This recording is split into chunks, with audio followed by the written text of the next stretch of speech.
Okay, apparently I'm in. Okay, good deal. Thank you. Thank you.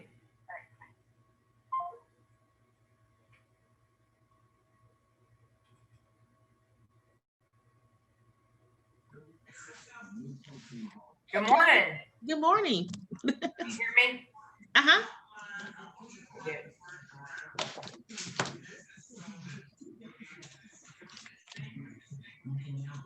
I apologize. We had a little technical difficulty this morning. It's no problem. Good morning, Vicki.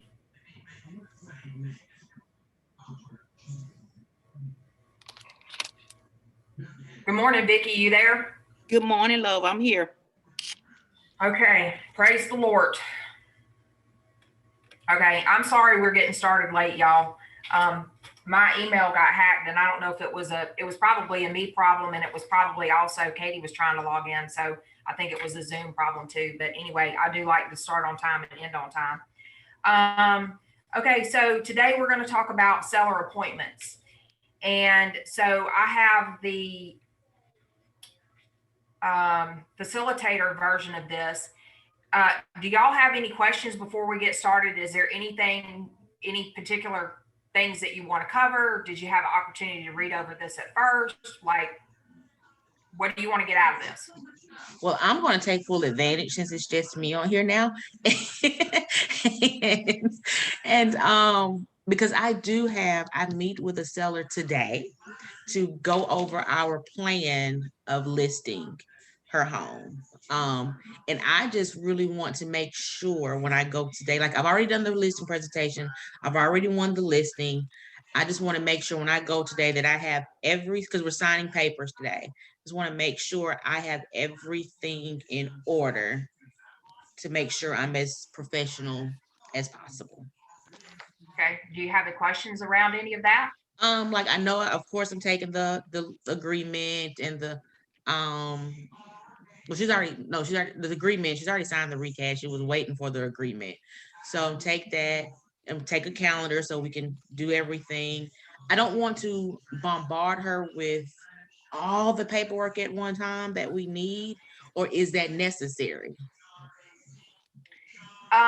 I personally think the more information you can get at the listing presentation, the better, because number one, it keeps you from having to go back and touch that file multiple times. Yes. If she's not comfortable with signing something, then you can ask questions around that. One thing that I always like to do is when I give somebody a piece of paper to sign, I say, before you sign this, do you have any questions that I can answer about this? And then I like to push the paper forward them and say, when you're comfortable with this, then we'll move forward.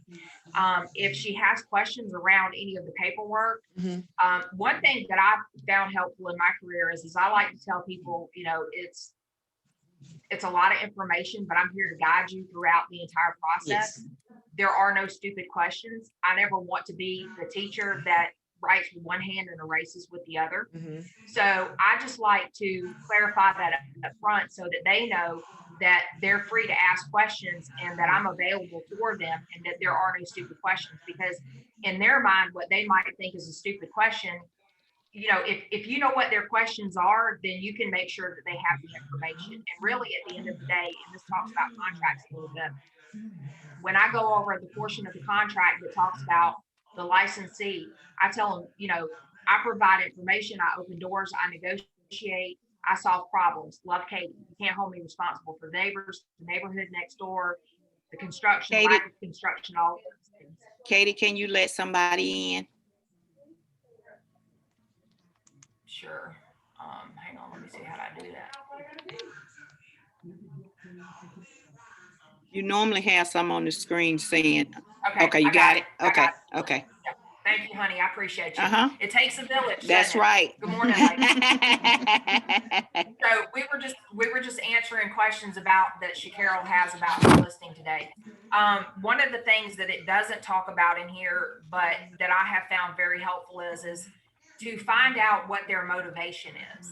So, Carol, if you have clarity around why that seller wants to sell, if you can circle everything back around to Mrs. Seller, in order for us to get you to Birmingham so that you can start your new job in March, because really it's more about listening and then just validating what they're saying. Well, I've gotten like she's committed to signing the agreement and everything today. We've got all of that. I just wanted to make sure when I go today that I have the correct paperwork. I know, like for instance, the property I just had on tip of my tongue. Disclosure. Yes, that. Like she has to she has to handwrite and fill that out. Of course, I'll take that, take a calendar so we can set out, we take pictures this day, we're gonna list it on this day, those type things. Are those, I'm sorry, go ahead. Well, I think basically you are past the paperwork stage and her, saying she's going to list with you. Yes. Basically, you want to make sure she want to sign in the yard, a key. Is it going to be appointment only? All of that. It kind of sounds like, I think I'm ahead. I was a little paranoid because I've done actually everything y'all told me to do. I was just a little bit afraid that I missed something. So so I'm on the right track. I've done all of that. Okay, good. So I'm good then. Y'all have just calmed me down a little. Okay. Yeah, we've discussed, Ms. Vicky, we've discussed where the key will be, and we've discussed signing yard. I've even called, because she stays in Taylor Lakes, I've even called to get that sign done. So okay, I'm good. I just wanted to make sure I wasn't missing anything. Okay. All right. Thank you guys. I know we've had a couple more people join in. So I think I see some new people on here. I think Erica was in one of ours before, but anyway, just to give y'all the brief thing, because it says for me to introduce myself, I'm Katie Douglas. I'm the rainmaker at Pinnacle Group in Prattville, and I've been doing this about 17 years, and listings are the backbone of my business, always have been. Well, I say always have been, but there have been some years that I've dealt with more buyers. But I prefer to do listings because they take less time, they're less demanding, and it gives me an opportunity to be more flexible with my time versus, having to schedule showing appointments and all that. Okay, so what we'll do is y'all, I want y'all to speak up and feel free to interrupt me, because the way this is laid out, it looks like they do this in 4-hour increments for this, because one of the exercises that they have in here says, take 30 minutes. And it's like, we don't have 30 minutes. So y'all feel free to jump in and interrupt me. But today, what we're going to focus on is what sellers say they want and how that affects our conversations with them. And it says the best listing appointments are continuous and ongoing conversation. And we'll talk about how to prepare that. We'll cover what a good listing presentation looks like and how you get that. And then we'll talk about what you should do in your listing appointment to establish yourself as the market expert and gather information you need to market and sell their home. And then, so hopefully after our time here today, you will understand what a successful listing presentation looks like. Has everybody gone into Command and printed out the pre-listing and the listing presentation and customized that to you, branded that to you yourself? Does everybody know you have the capability to do that? Okay. All right. So one thing I want to let y'all know is when you go on a listing presentation, and Katie probably has some of these if you don't have them, we have some very nice. Katie, excuse me. This is Kathy. I don't know how to go in Command and get those, the sellers and the buyers questionnaires.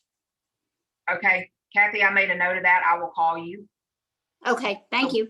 We'll go over that. And look, listen, y'all, just because I have never done that either. I'm kind of in the post-license part of my journey right now, but okay. I'd love to talk to you about that too later on. Okay, no worries. And here's the thing, y'all, I don't want, just because I'm facilitating this, I don't want you to think that I'm coming from a place of judgment, because trust me, there are things in my business that I constantly need to do. So I want you to be confident in what you're doing and that you're constantly learning and not beating yourself up about the things that need to be done, because there's an exorbitant list of things that need to be done. We just need to focus on the right things. Okay, so Katie has some really nice folders, and if you don't have one, I think they have them for sale at the Market Center, but they're just a very nice professional KW looking folder. I recommend that you get some of those. I think they'll put them on your agent bill. I think they're $1 a piece. Go ahead and get some of those so that when you have your presentation, you have something to leave with them. Because remember, houses make first impressions on us, and a first impression is the only thing that you get a first shot at. So if you have a nice folder and your paperwork is in order and you've got everything, something that you can leave them, you're going to be far above and ahead of the game as far as other people. The other thing is I want to tell you that just because you may have been referred to somebody, don't skimp on saying, oh, well, they're a friend of a friend, I don't need to do this, okay? Because every time you're putting yourself in front of someone, you're marketing yourself. It's the same thing as when you put a listing in the computer. You're not just marketing that house to prospective buyers, you're also marketing that house to prospective potential people who want to list houses. The other thing is I had a referral come to me one time, and the guy said, oh, well, I had some clients that were interested in a house that you listed. I pulled it up and he said, I knew right away from the listing that you were my person. So just remember, we're constantly marketing, and so all of that stuff matters. Okay, so I don't know what page this is in y'all stuff, but it's on page 4. It says that according to research in NAR, 39% either knew their agent or were referred to their agent by a friend, neighbor, or relative. This is the highest percentage by far. So 38% of agents either knew their agent previously or they knew somebody who knew somebody. So then that says 20% of buyers had their listing agent previously buy or sell a home. So 27% of buyers have used their agent previously. Then it says 5% choose their realtor after being personally contacted by them. 4% found their agent through websites. 3% found their agent through visiting open house. The other 22% make up other methods via an open house sign, referral, agent, employee, direct mail, social media, whatever. So what does this tell us about where your business comes from? Because 27% is the biggest chunk except for all the extra. So what does that tell us about our database? Your database is your business. Because if you're working with people who like you, know you, and already have confidence in you, that makes life so much easier because you can overcome a lot of objections just by the fact that they were referred to you. Okay. So it also says that 75% of sellers only contact one agent before selecting one. And then only 15% talk to two before selecting one. So what does that tell you about the importance of actually being the first person that they talk to?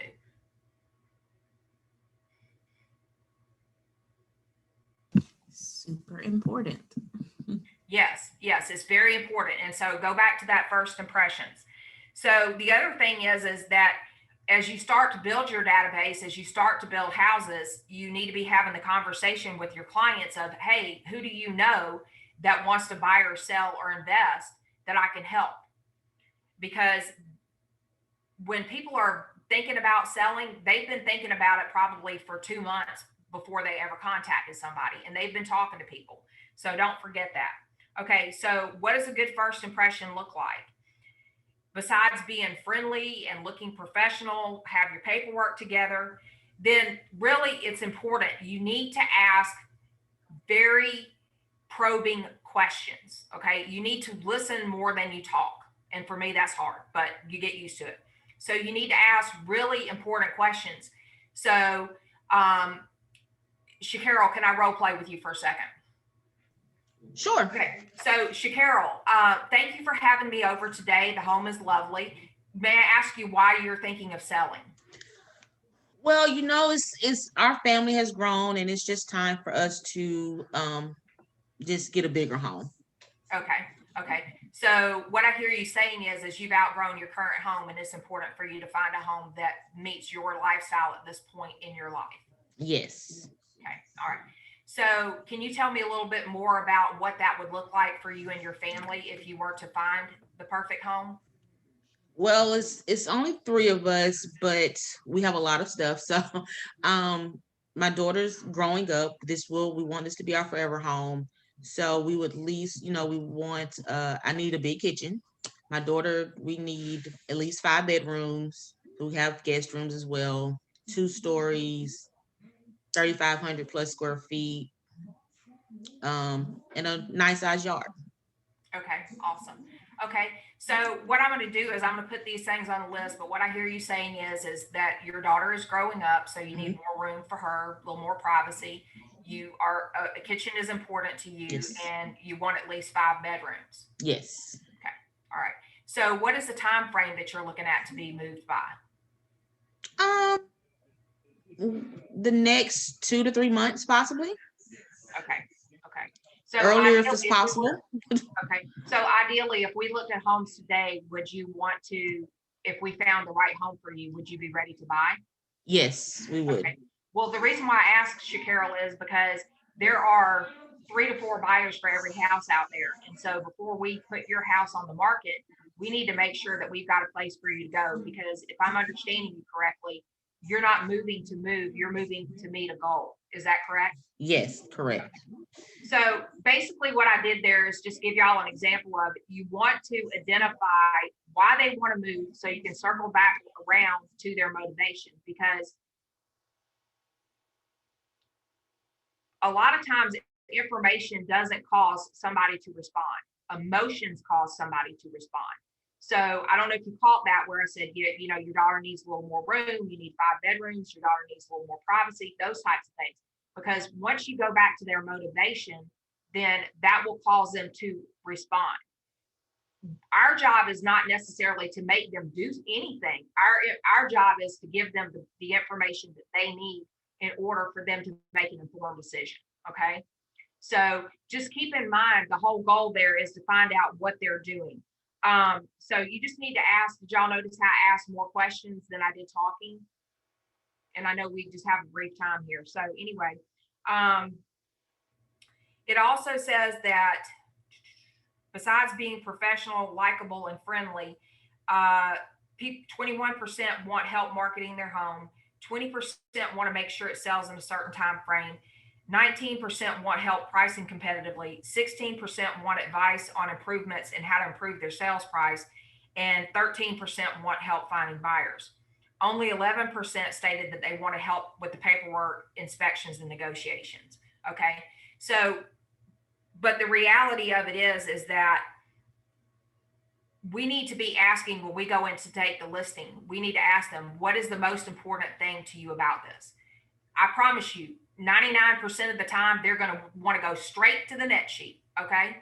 But you need to find out what are the things that are most important to them, especially if they've had the house listed previously, because if you know what's most important to them, then you can provide service on a level that's important to them. Because what we think is important to them and what they need to know, if they're a C personality, meaning they want to look at the numbers, when we're talking, all they hear is a want, want, want, want, want, want, want, want. Okay. It's a Charlie Brown situation.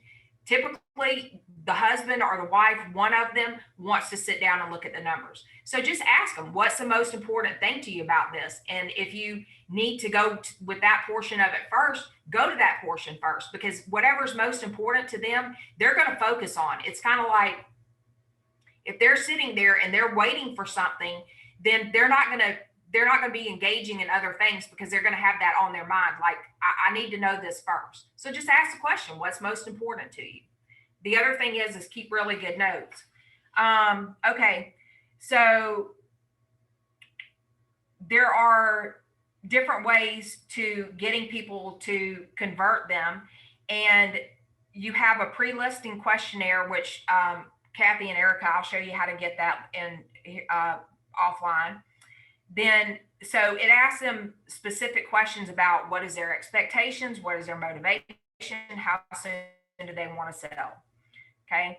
And then you can schedule the listing appointment. Then you can send a pre-listing presentation, and then you can create a listing presentation.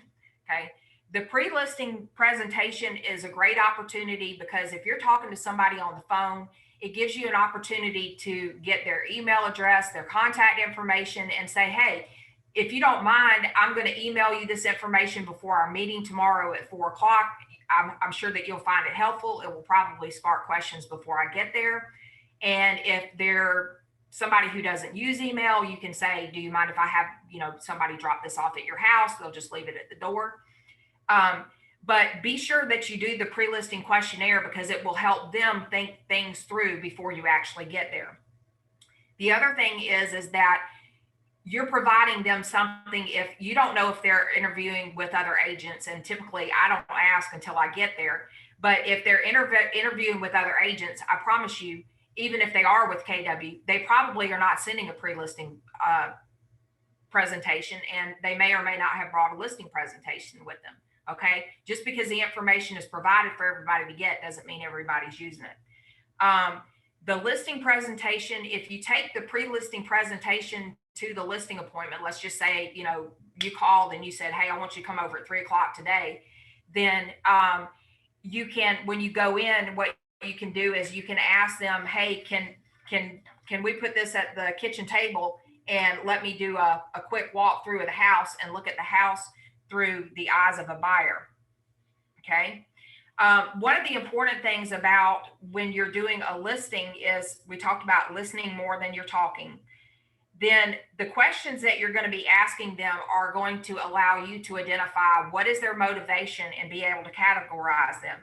Are they an A seller? Are they a B seller? Are they C sellers? And can anybody tell me what A, B, and C mean?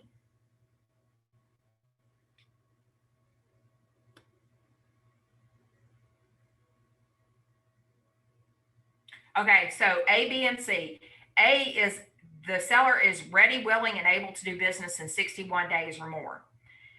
Okay, so a B and a C seller are people that you're going to follow up with, but the A's are the ones that you are going to want to, they're ready, willing, and able. They are your business right now. So you want to categorize them.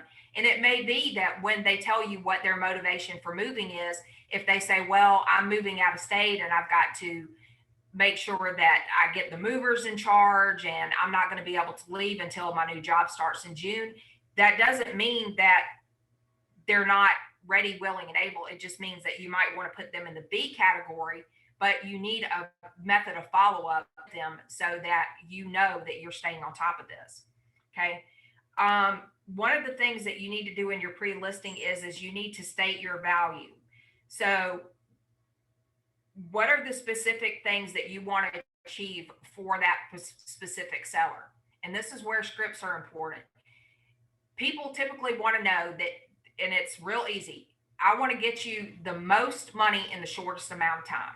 And that's what they want to know is that you want to get their house sold in the shortest amount of time for the most money. The other thing is that you need to let them know that there are 3 roles. You have specific goals that you want to achieve, and then you need to answer the buyer's question.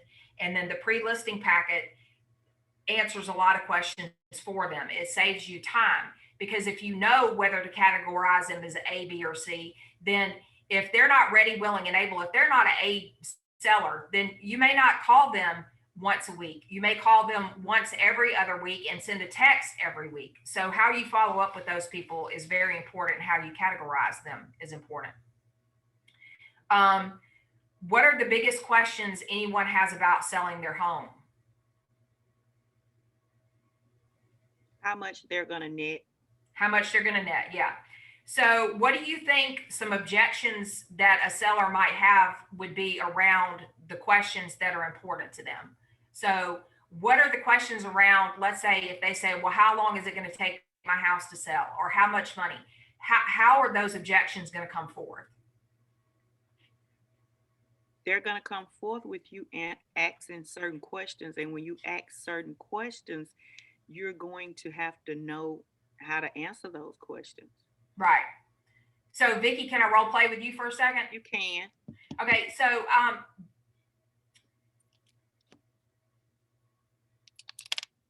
tell me you just don't want to give your house away. No, I don't want to give my house away. Okay. Well, Miss Vicky, I certainly can appreciate that. I totally respect that. My job is to get you the most amount of money in the shortest amount of time.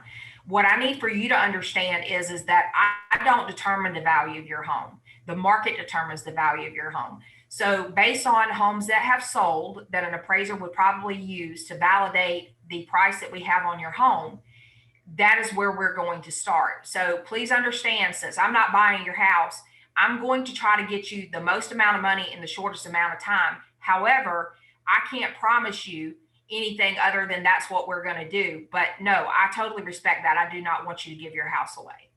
So that's just one way, my way of overcoming, because people, they'll think that they don't want to give their house away. So you just need to validate those things. Okay. The pre-listing presentation sets the stage for the listing presentation, and then the listing presentation contains how you will market their house. The pre-listing contains information about the selling the house generally, so that they're ready for you to move to the next step. So basically it's the preview to the listing presentation. The other thing I like to do is when I'm talking to somebody before I actually go on a listing presentation is I like to ask them, do you have any questions? Is there any information that I need to bring when I come that would be helpful to you? Because we all know they're going to tell us, well, the house down the street just sold for this, that, and the other. That is something that you need to have in your presentation, or be mindful of that. And you may need to go back a year and a half, because these people are on Zillow. They have access to MLS unless we shared our app with them.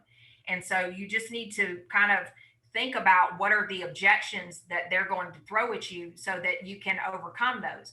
Because one of the objections that I commonly get is well, the house across the street or the one down the road or this and that. And I like to ask them, okay, that's fair. May I ask you where you got your information? And they'll say, well, I got it off of Zillow. Or I'll say, well, do you have, they'll say they got off of Zillow, and I'll say, okay, well, let me pull that one up. And I go, well, that one sold a year and a half ago. An appraiser is going to go off of homes that have sold within the last 6 months. So while that information is important, it's not necessarily the most valid. The other thing is we need to let them know that where they got their information from, be it Zillow, whatever, that we are the expert. Does anybody know why Zillow and Trillia and all of those the information is not accurate? Does anybody know how to have that conversation with the seller? It's not updated as quickly. Sometimes they'll have listings on there that have already sold, or I just know I've heard MLS has the most accurate up-to-date information. Correct. So what I typically like, how I like to explain it is that those websites are pulling from tax records, they're pulling from previous sales, they're pulling houses that are currently on the market. And so that information is not the same information that an appraiser is going to use. An appraiser is going to go off of sold homes that are listed in our MLS. So they use the same system that we do.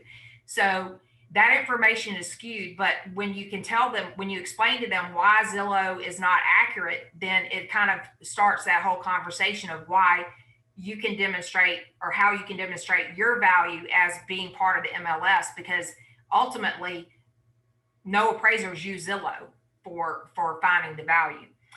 Okay, so you've made a great first impression. You have maybe talked about the expectations. The other thing is that, we've talked about the fact that you can brand yourself in there. Find out what the seller wants. Okay, in the listing presentation, you want to, it says the your needs page, your needs come first, is important. So here's the thing I want to tell you. A lot of times you might come across scripts or graphs. Yes. You might come across things and you might say, I think I'm going to skip that. Okay. Don't do that. Don't skip it, because if KW has it in here, it's because it's proven, it's tried, it works. So be sure that you don't skip that part, because what we think is important and what is tried and true. So somebody has already done the homework for us, just use it. Don't question it, just use it. Okay. So it has questions in there. And so the questions will be important to you. Okay. this talks about having your script book in page 11 through 16. It talks about overcoming objections. I want to encourage y'all to do script practice. And the other thing is if you're not doing script practice, you don't necessarily have to have another person. It is helpful to have another person. However, if you're practicing scripts, yes, you want to put them into your own verbiage. You are going to have a script, whether you realize it or not. You're going to have a script for everything. Okay. So when I'm going through a contract or an offer with somebody, I go through each, and everybody should be doing this. Like Jimmy Ann said the other day on the call, if you do not feel like you can teach the contract class, then you need to take it till you can teach it. Because look, that's what makes us professional. Our clients don't know what that contract says or the offer says. So it's up to us to make sure that they understand it. Okay. So when I go through it, I have a little, what I call a cliff note when I'm going through every paragraph of that offer, the contract, or the listing presentation, so that I can tell them, I can have the paperwork upside down and I can tell them what every paragraph says. I can be driving my car and I can say, okay, on paragraph 11, it says the refrigerator is to remain at no value, whatever the case is. So, but script practice, but if you can't script practice with somebody, record yourself. That's a great way to do it. Record yourself. And the other thing is I know masks make it difficult for people, but people can read your body language. Okay. So when you're recording yourself, make sure that you're going back and you're listening to the tone of your voice. And the other thing is mirror how your client is responding. Okay. So if you have a client that is talking really slow and they want to tell stories and they're just, dragging it along, then kind of mirror that, because your client wants to know that they're being heard and they want to feel a connection with you. The other thing is if somebody refers them to you, go on Facebook, try to find out what you can about them. If you go in and they have an animal, write down what their animal's name is. Because I guarantee you, these old folks that don't have anybody, they want to know that you remember Tigger's name. And I'm not a dog person, but I'll tell you what, I walk in somebody's house and they got pets, I'm sure gonna treat them like I treat my grandchild, because that makes an impression on them. Any way you can find an opportunity or a way to connect with them, you want to do that. Okay, so the listing presentation is an opportunity for you to show all your hard work and the things that you're going to do to get their home sold. Then you need to, when you take the listing presentation, what I like to do is say, Miss Judy, thank you for having me today. If you don't mind, could we go to the kitchen, and I'm going to give you this paperwork, this listing presentation that I have prepared for you. And you may not want all your papers in there, but it may just be houses that have sold. It might be your CMA without a price suggestion on it, or it could be the property disclosure. And you can just say to them, if you don't mind, if we can go to the kitchen table, and let them sit down and then ask permission to walk through the house by yourself and say, if you don't mind, I'm just going to take about 5 minutes to walk through the house and look at it from a buyer's perspective. And typically they're going to be okay with that. Why would it be important for you to give them something to do while you walk around the house and do the viewing by yourself? So that they don't try to distract you from different things that's possibly wrong with the house. And also go ahead and give them that, because I know for me, that's what I did when I emailed her the listing presentation, took her a copy of it, let her go through it so that she can also be thinking of other questions that she may need to ask me. Yeah. The other thing is when you go through the house by yourself, you can make notes. And if they're walking you through the house, it's going to take a lot longer, because they're going to say, oh, well, my nephew so-and-so gave me this, or it cost me, God forbid you get one that has redone stuff. And they'll say, yeah, well, we just redid all this stuff and it cost us about $15,000 to redo this bathroom. And then they walk you to the next room and, well, we've got fresh paint. And so in their mind, what they're doing is they're reliving all the expenses that the money that they put in that house. And they don't realize that just because they've updated a bathroom or put in a new stove doesn't mean that they're going to get more money for the house. The other thing is when you say, if I can walk through the house to look through it from a buyer's eyes, then what that does is you can make notes on things, and then you can be making you can come back around to those conversations, because once you get a feel for somebody, it's a whole lot easier for you to say, Shacarol, you know, you have a beautiful home and these are just some recommendations I would make, versus you walking through the house and bombarding them with all of these things. The other thing is that you can say to them, I've written down some suggestions that I have for you to get your house market ready. And that could be something that you put in your listing presentation is, you know, things people need to do, like hire somebody to clean it top to bottom, make sure the hedges are trimmed. One of the things I love is have a family member or their best friend go from the sidewalk and walk through the entire property and give them feedback, because they may be focusing on what all the things that they've done to get their house on the market because it's a daunting task, but they may not be thinking that they need to power wash the sidewalk. Well, that's the most important. First impressions are the most important. So you can either compile that information, or you can, you know, if you don't feel comfortable telling them, you can say, look, I'm going to send you a list. One of the things I love to tell people, if you go in a house and the house is just chock full of stuff, just say to them, Miss Judy, you have a lovely home. The biggest recommendation I can make to you is you're committed to getting, you already know that you want to be in Tennessee by said date, correct? Yes, Katie, I've already, you know, like that's where I'm going to be. Okay, Miss Judy, I'm going to make things easy for you. I need for you to go ahead and start packing. This is going to make the house easier to sell. The other thing is when your house does sell and it sells quickly, then you're not going to be so overwhelmed because you've started this process early. So what I'm going to do for you is, rather than you getting overwhelmed, I'm going to provide a list for you on the things that I think that you can do first that are going to make the biggest impact. For instance, what is one of the things that people need to do that makes the biggest impact on them selling their house that they don't do? When you walk into a house, what do you see that needs to be gone? Family pictures. Yes. And why is that? You know, some people are just funny about who they buy from. They want to buy from certain people. And so you want the home to be as unbiased, or no one knows who stays there. Right.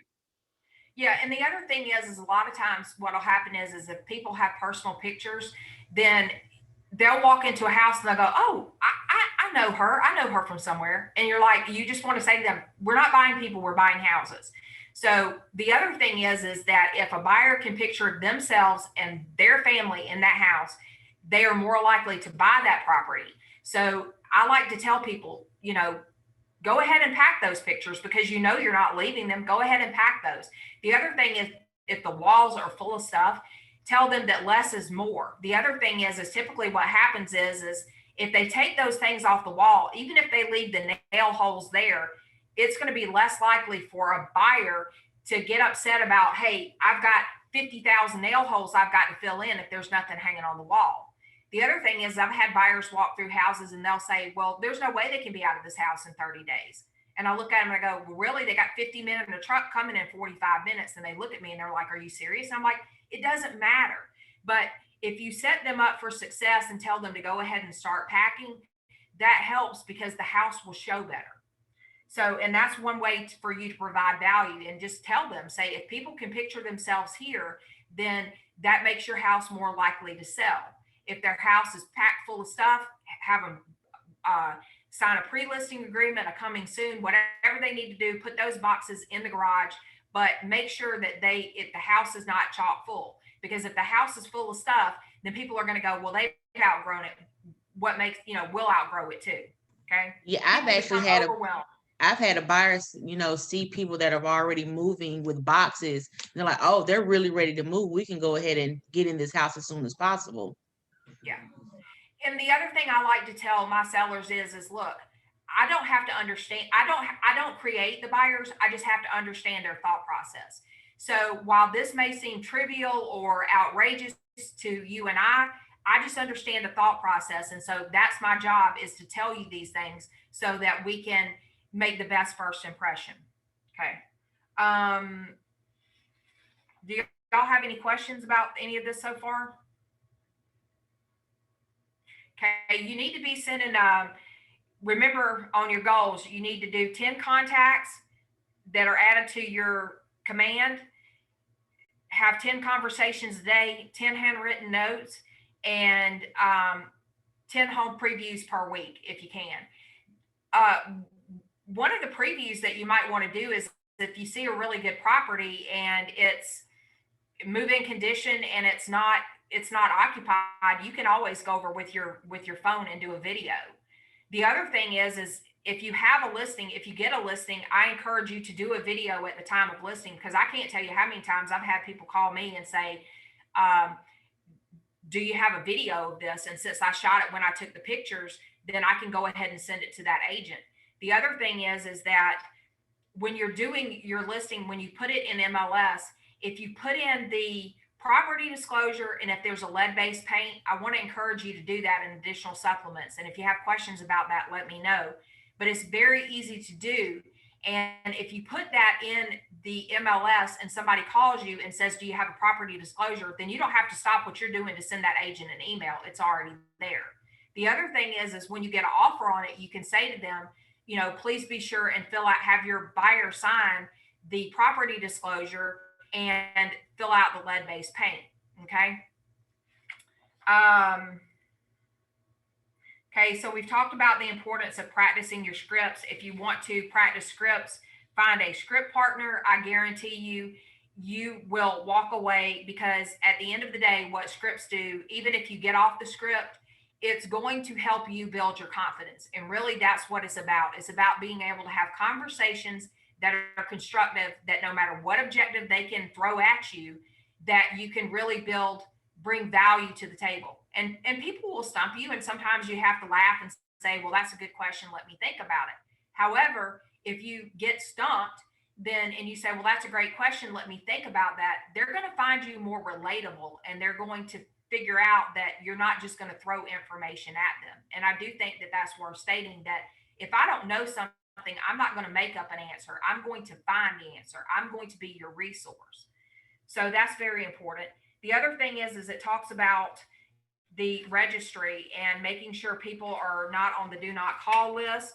If you're working your database, then that shouldn't be a problem, because if you know someone who knows someone, then you've got permission to call them. When you talk to somebody, be sure that you get as much information as you possibly can and use command as your friend in the notes, so that you can put in there that the specifics and the time frame of where they want to be, the dog's name, the kids graduating from college, whatever events are going on, or anything that you have that you can bring back into the conversation later. Because as your business grows, you're going to forget how old this one is and what the dog's name is, or if the husband just passed, or the husband's birthday that just passed, or whatever the case is. So you want to be sure and use those notes, because people don't, and we've said this recently, is people don't care how much you know until they know how much you care.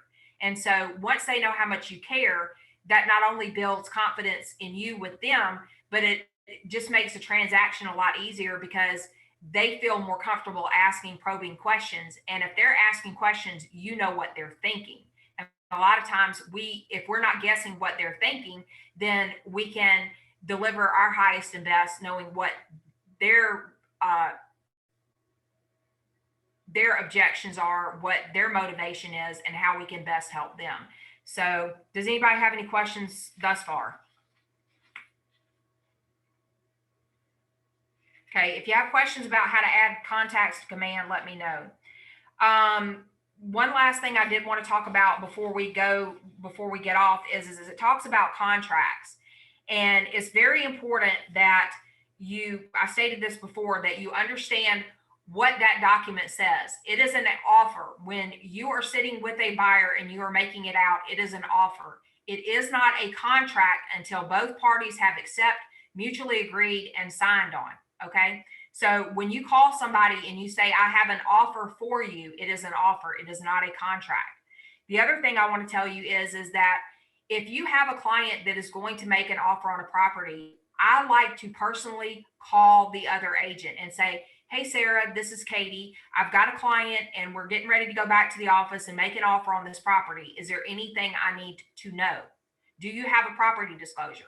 when you say, is there anything I need to know? They may tell you that the seller has to be out by said date, or they've already had a home inspection, or they'll only use this attorney because that attorney has done the title work and a deal fell through. Okay, well, Sarah, do you mind telling me if their financing fell through? Anything that you need to know, you can ask that, you can get information from the other agent, but at a very minimum, you need to call that agent and tell them that you are getting ready to write an offer. Number one, because the house may not be on the market anymore. So it'll save you a lot of time. The other thing is if it does have an offer on it, do you currently have that offer? Because they may say, well, I'm expecting an offer. Okay, I'm expecting an offer and I have an offer already are two entirely different things. You need to be very clear with the agent about that. Okay, so if you get an offer on this, would you please let me know if you don't have one? And then that way, if your buyer is negotiating, then you may have an opportunity to negotiate differently than if it was just you making an offer on that property versus being in a multiple offer situation. The other thing is if you are in a multiple offer situation and you want information on how to do an escalation clause, I'll be more than happy to show you how to do that.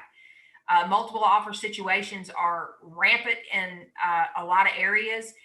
Especially if the house is price, condition, and location, they are going quick and they are going for above sales price.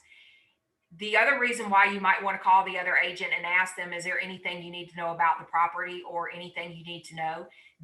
The sellers might not be able to move for 45 days. And so if you're in a multiple offer situation and your buyer is okay with waiting the 45 days, they may take that offer, even if it's less than another offer, just because your people are willing to wait.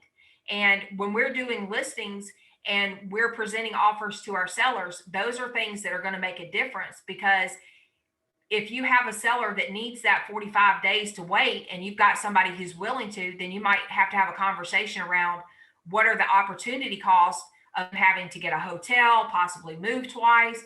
Is it worth $2,000 for you to take the lesser offer that's probably above list price and know that you're going to get your 45 days? Or would you rather have more money and spend it in temporary lodging and have to deal with all the opportunity costs that are there in that $2,000? Or would you rather just have the peace of mind and actually take the lesser offer?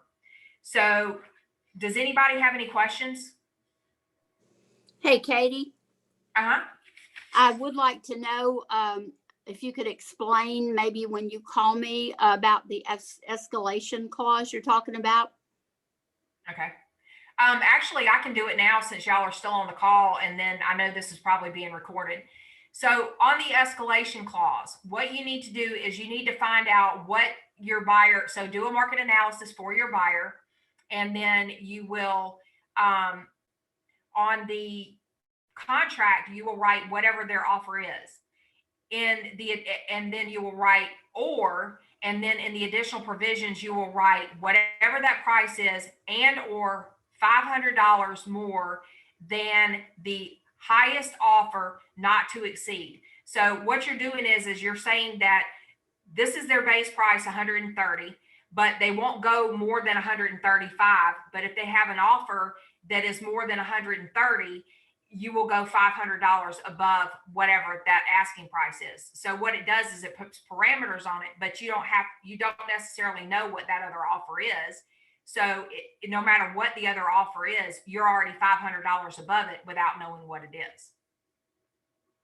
And I can sit down and do that with you, Kathy. It's not as complicated as it seems, but yeah, Thank you.